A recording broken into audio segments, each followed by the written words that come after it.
Alléluia. Nous glorifions notre Seigneur et Sauveur Jésus-Christ de Nazareth, bien-aimé pour son infinie bonté. Amen.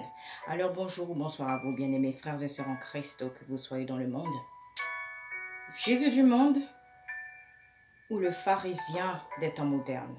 C'est le message que le Seigneur m'a mis à cœur par sa grâce.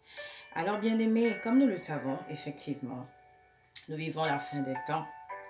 Et parce que nous vivons la fin des temps, le Seigneur appelle ses enfants à ne plus être dans les commérages, à ne plus rentrer dans les rouages de l'ennemi et ce quel qu'il soit. Et cela commence par un cœur purifié, une conscience éveillée, lavé de toute souillure et de toute idole. Comme lui-même, il l'annonce dans Ézéchiel chapitre 36, verset 25. Alors voyez qu'aujourd'hui, bien-aimés, parce que l'Église de Christ s'est assujettie à une doctrine qui n'est pas de Christ, qui veut que véritablement Dieu soit vu comme étant amour, non pas justice. Voyez que beaucoup encore sont au lait spirituel, c'est-à-dire que tout ce qu'ils peuvent faire dans leur vie, ils ne peuvent le faire sans avoir recours à la Bible. En d'autres termes, s'ils n'ont pas la Bible avec eux 24 heures sur 24 pour scruter ce qu'ils doivent faire ou pas, voyez, quand est-ce que l'Esprit Saint agit? Quand est-ce qu'ils sauront ce que c'est que d'être guidés par l'Esprit Saint? Parce que, bien aimé, encore une fois, le Seigneur, il a annoncé dans l'évangile de Jean, chapitre 14, verset 26, qu'il enverrait son Esprit Saint.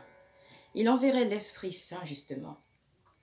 L'Esprit révélateur, l'Esprit enseignant par excellence, qui nous révélerait absolument toutes choses, et en particulier tout ce qu'il a dit à ses disciples avant nous. Alléluia. Donc voyez que le Seigneur n'a pas dit qu'il enverrait la Bible. Nous savons que les Écritures, véritablement, sont là en guise de témoins, de par l'Évangile, afin que tout homme qui aime s'apparenter à tout ce qui est tangible puisse voir de ses propres yeux que toutes les prophéties qui ainsi s'accumulent au quotidien sont véridiques. Alléluia. Donc voyons en ce sens, bien-aimé, que le Seigneur, qui comme nous le savons tous, a à maintes reprises été confronté à des pharisiens, voyez qu'il dit lui-même, justement, dans le chapitre de Jean, dans l'évangile de Jean plutôt, chapitre 8, verset 24, il dit, vous mourrez dans vos péchés, parce que vous ne croyez pas en ce que je suis, vous mourrez dans vos péchés. Donc voyez, bien-aimé, que le pharisien d'aujourd'hui, c'est celui qui ne se laisse pas guider par l'Esprit Saint, celui qui ne sait pas véritablement qui Jésus-Christ est, parce que si tel était le cas, il connaîtrait ainsi ce côté où Jésus lui-même réprimande. De la même manière que nous avons par exemple, dans l'évangile de Luc, chapitre 8, verset 21, lorsque le Seigneur enseignait à la foule et qu'on vint le trouver pour lui dire, Jésus, ta mère et tes frères sont venus te voir. Qu'est-ce qu'il répondit? Il dit, ma mère et mes frères, ce sont ceux qui écoutent la parole de Dieu et qui la mettent en pratique. Donc, voyez que Jésus-Christ ne faisait exception de personne. En clair, il s'évertuait à faire la volonté de Dieu le Père. Sa mission consistait en le fait d'accomplir la volonté du Père, puisque Jésus-Christ lui-même est la parole de Dieu faite chair. Voyez que la Bible n'est pas la parole de Dieu faite chair.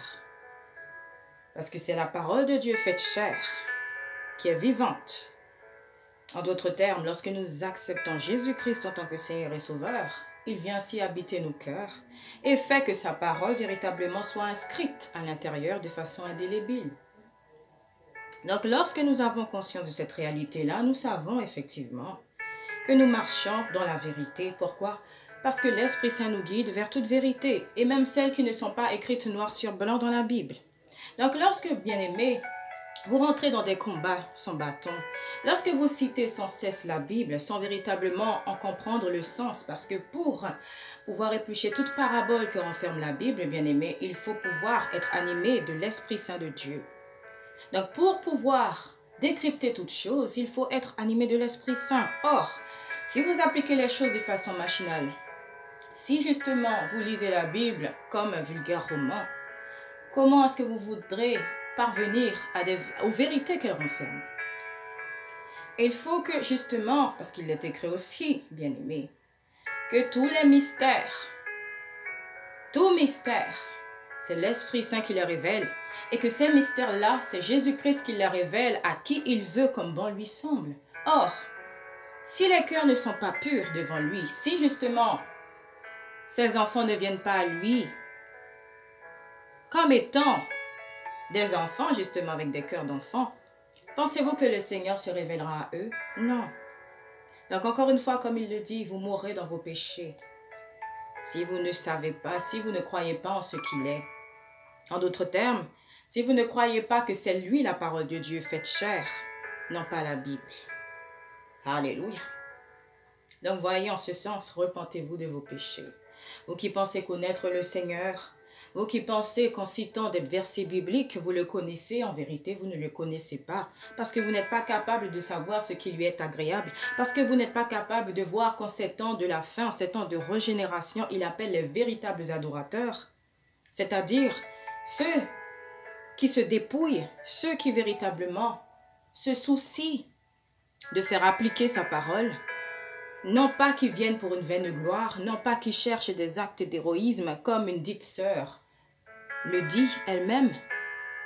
Donc voyez, en ce sens, bien-aimés, je vous inviterai à prier le Seigneur, à prier pour qu'il vous baptise de son Esprit Saint, afin qu'il puisse vous guider dans toute vérité. Et que véritablement vous marchiez dans sa lumière. Parce que voyez, lorsque le Seigneur reviendra, bien-aimés, beaucoup seront surpris.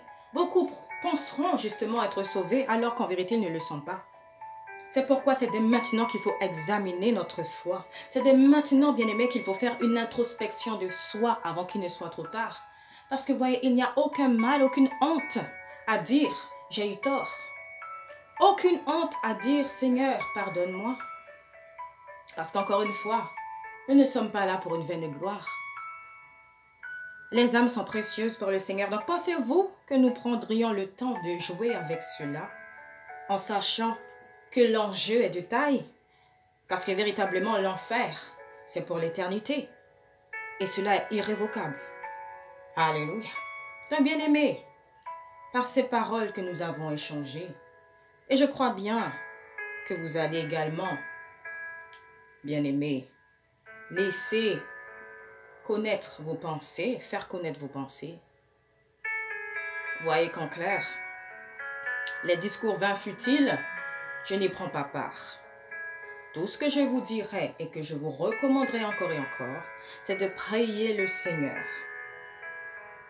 Parce que c'est lui qui est à adorer, c'est lui qu'il faut voir afin que lui-même puisse vous mener vers toute vérité. Alléluia. Donc, bien-aimés, recevez ce message dans le cœur, que le Seigneur, par son esprit de révélation, de discernement, de connaissance, de sagesse et de vérité, vous insuffle absolument toutes choses dans le cœur et que vous continuez encore de grandir sur le plan spirituel dans votre marche, justement, avec le Seigneur. Alléluia. Restez abondamment bénis en Christ et à très bientôt par sa grâce.